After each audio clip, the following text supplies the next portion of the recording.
જો તમે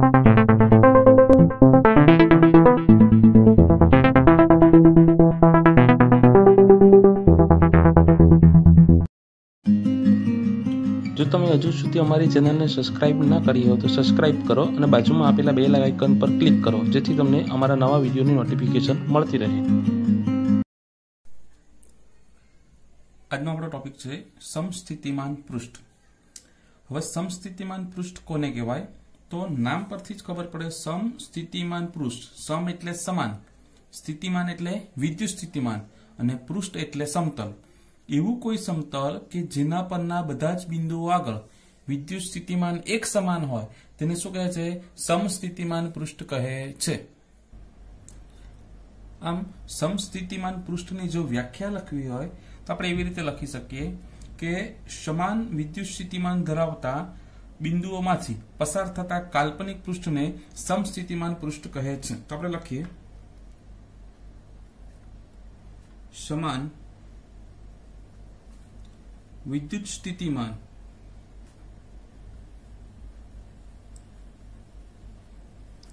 धरावता बिंदुओमांथी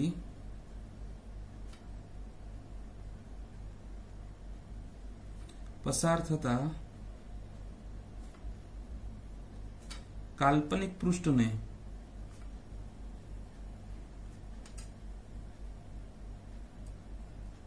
समस्थितिमान पृष्ठ कहे छे।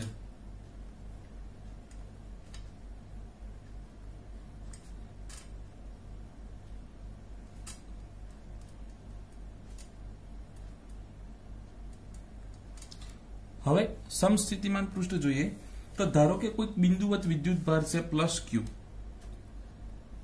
તો આ બિંદુવત વિદ્યુત ભારને લીધે ઉદ્ભવતું વિદ્યુત સ્થિતિમાન તેનું સૂત્ર શું થાય? વિદ્યુત સ્થિતિમાન V बराबर KQ/R થશે। આમ વિદ્યુત સ્થિતિમાન કોના પર આધાર રાખે? Q અને R ઉપર, પરંતુ અહીં બિંદુવત વિદ્યુત ભાર એક જ છે તો વિદ્યુત સ્થિતિમાન કોના પર આધાર રાખશે? માત્ર R પર। તો V ચલે છે 1/R। આમ વિદ્યુત સ્થિતિમાન એ અંતરના કેવા પ્રમાણમાં? વ્યસ્ત પ્રમાણમાં। એટલે કે જો અંતર વધે તો વિદ્યુત સ્થિતિમાન ઘટે અને અંતર ઘટે તો વિદ્યુત સ્થિતિમાન વધે। પરંતુ જો R અચળ રાખવામાં આવે, R સમાન રાખવામાં આવે તો V પણ કેવું રહેશે? સમાન રહેશે। હવે આ એક બિંદુવત વિદ્યુત ભાર છે, ધારો કે એનાથી જમણી તરફ 5 સેન્ટીમીટર અંતર હું જાઉં છું તો આ બાજુ એક બિંદુ મળે। આ વિદ્યુત ભારથી નીચે તરફ 5 સેન્ટીમીટર જાઉં તો એક આ બિંદુ મળશે।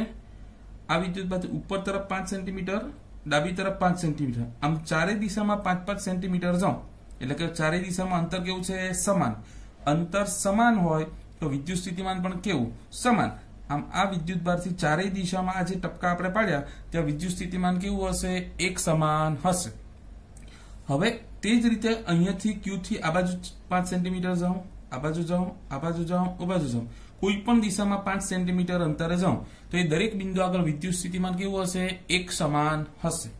હવે જો આ બધા જ બિંદુઓમાંથી પસાર થતું એક કાલ્પનિક પૃષ્ઠ વિચારો તો એ કેવું બનશે? ગોળાકાર કવચ બનશે। તે જ રીતે તો આ જે ગોળાકાર કવચ થયું તેને આપણે શું કહેશું? સમસ્થિતિમાન પૃષ્ઠ। કેમ? કેમ કે આ ગોળાકાર કવચના બધા જ બિંદુ આગળ વિદ્યુત સ્થિતિમાન કેવું છે? એક સમાન। હવે 5 ની જગ્યાએ ધારો કે આ વિદ્યુત બાજુ 7 સેન્ટીમીટર દૂર જાઉં, જમણી તરફ 7 સેન્ટીમીટર દૂર, ડાબી તરફ જાઉં, નીચે 7 સેન્ટીમીટર જાઉં, ઉપર 7 સેન્ટીમીટર, આમ બધી જ દિશામાં 7-7 સેન્ટીમીટર જાઉં તો જે પણ બિંદુઓ મળે તે દરેક બિંદુઓ આગળ વિદ્યુત સ્થિતિમાન કેવું હોય? એક સમાન હોય। અને આ બધા જ બિંદુમાંથી પસાર થતું એક બીજું પાછું ગોળાકાર કવચ બને કે જેના પર વિદ્યુત સ્થિતિમાન એક સમાન હશે અને તે પણ શું થશે? સમસ્થિતિમાન પૃષ્ઠ થશે। કહેવાનું તાત્પર્ય એટલું કે આ વિદ્યુત ભાર હોય, બિંદુવત વિદ્યુત ભાર, તો તેની ફરતે તમે જુદા જુદી ત્રિજ્યાના ઘણા બધા ગોળાકાર કવચ ધારી શકો અને દરેક કવચ પર વિદ્યુત સ્થિતિમાન કેવું હોય? એક સમાન હોય તો તેને તમને ઘણા બધા સમસ્થિતિમાન પૃષ્ઠ મળશે।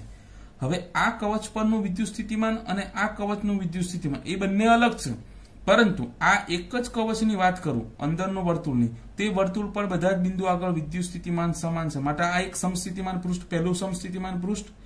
હવે આ બીજું કવચ છે તેનું વિદ્યુત સ્થિતિમાન પાછું આના કરતા અલગ હશે, આનાથી અંતર દૂર છે એટલે વિદ્યુત સ્થિતિમાન ઓછું હશે, પણ આ જે વર્તુળ છે બહારનું તેના પરના દરેક બિંદુ આગળ વિદ્યુત સ્થિતિમાન સમાન હશે તો આ થઈ ગયું બીજું સમસ્થિતિમાન પૃષ્ઠ. આમ આવા ઘણા બધા સમસ્થિતિમાન પૃષ્ઠ તમે વિચારી શકો. તો એમસીક્યુ માં એવું પૂછાય કે બિંદુવત વિદ્યુત ભાર વડે ઉદ્ભવતું સમસ્થિતિમાન પૃષ્ઠનો આકાર કેવો હોય તો ગોળાકાર હશે. હવે સમસ્થિતિમાન પૃષ્ઠ જોઈ ગયા કે સમાન વિદ્યુત સ્થિતિમાન હોય તો તેને શું કહેવાય સમસ્થિતિમાન પૃષ્ઠ કહેવાય. હવે અહીં આપણે શું કીધું કે અંદરનો જે વિદ્યુત ભાર છે તે ધન વિદ્યુત ભાર છે. ધન વિદ્યુત ભાર હોય તો તેના લીધે ઉદ્ભવતું વિદ્યુત ક્ષેત્ર કઈ બાજુ હશે વિદ્યુત ભારથી બહાર તરફ જતી દિશામાં હશે આ રીતે.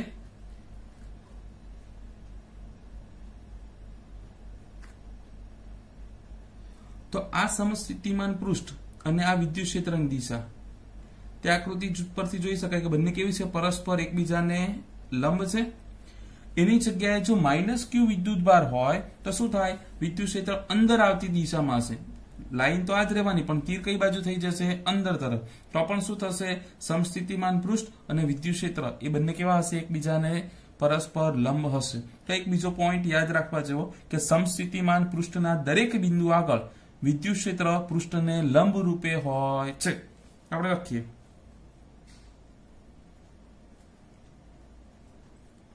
સમસ્થિતિમાન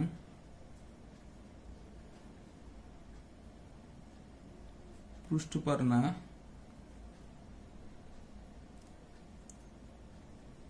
દરેક બિંદુ આગળ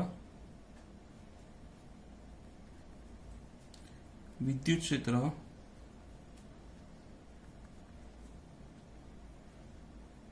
પૃષ્ઠને લંબ રૂપે હોય છે. હવે એની સાબિતી આપણે આપીએ તો શું થાય તે જોઈએ કે આકૃતિમાં દર્શાવેલ છે કે એક વિદ્યુત ક્ષેત્ર છે જેની દિશા ઈ સદિશ સમાન વિદ્યુત ક્ષેત્ર છે. બધી દિશાઓ બધા જે વિદ્યુત ક્ષેત્ર રેખાઓ છે એકબીજાને સમાંતર છે અને તેમની વચ્ચેનું અંતર સમાન છે. હવે તેની અંદર એક પૃષ્ઠ આવેલું છે અને આ પૃષ્ઠ જે ખરું તે સમસ્થિતિમાન પૃષ્ઠ છે. એટલે કે પૃષ્ઠ પરના બધા જ બિંદુ આગળ વિદ્યુત ક્ષેત્ર કેવું છે એક સમાન છે. અહીં શું હતું બિંદુવત વિદ્યુત ભાર હતો માટે સમસ્થિતિમાન પૃષ્ઠ ગોળાકાર હતું. એની જગ્યાએ જો આ સમતલ છે તેવું જ સમતલ એક અહીંયા હું વિચારું અને તેના આખા સમતલ પર ધન વિદ્યુત ભાર મૂકી દીધો હોય તો શું થાય તે સમતલને સમાંતર જેટલા પણ સમતલ મળશે તે બધા સમસ્થિતિમાન પૃષ્ઠ હશે. એટલે આ રીતના એક સમસ્થિતિમાન પૃષ્ઠ ઉત્પન્ન કરેલું છે. હવે શું કરીએ અહીં કોઈક વિદ્યુત ભાર છે એકમ વિદ્યુત ભાર Q બરાબર 1 કરીને એક કુલમ વિદ્યુત ભાર છે તેને હું અહીંથી અહીંયા સુધી આ જ પૃષ્ઠ પરના એક બિંદુથી બીજા બિંદુ સુધી સૂક્ષ્મ સ્થાનાંતર કરાવો dl સદિશ જેટલું. એક બિંદુથી બીજા બિંદુ પર પૃષ્ઠ પર લઈ ગયો એકમ વિદ્યુત ભારને અને સ્થાનાંતર કેટલું કરાવ્યું dl સદિશ. તો હવે આ પૃષ્ઠ અને વિદ્યુત ક્ષેત્ર એ તો બંને કેવા છે એકબીજાને લંબ છે માટે તેમની વચ્ચેનો ખૂણો કેટલો થવાનો 90 ડિગ્રી થશે. એટલે θ બરાબર 90 ડિગ્રી. તો આ વિદ્યુત ભારને આ બિંદુથી બીજા બિંદુ સુધી લઈ જવા માટે આપણે કરવું પડતું કાર્ય શોધીએ.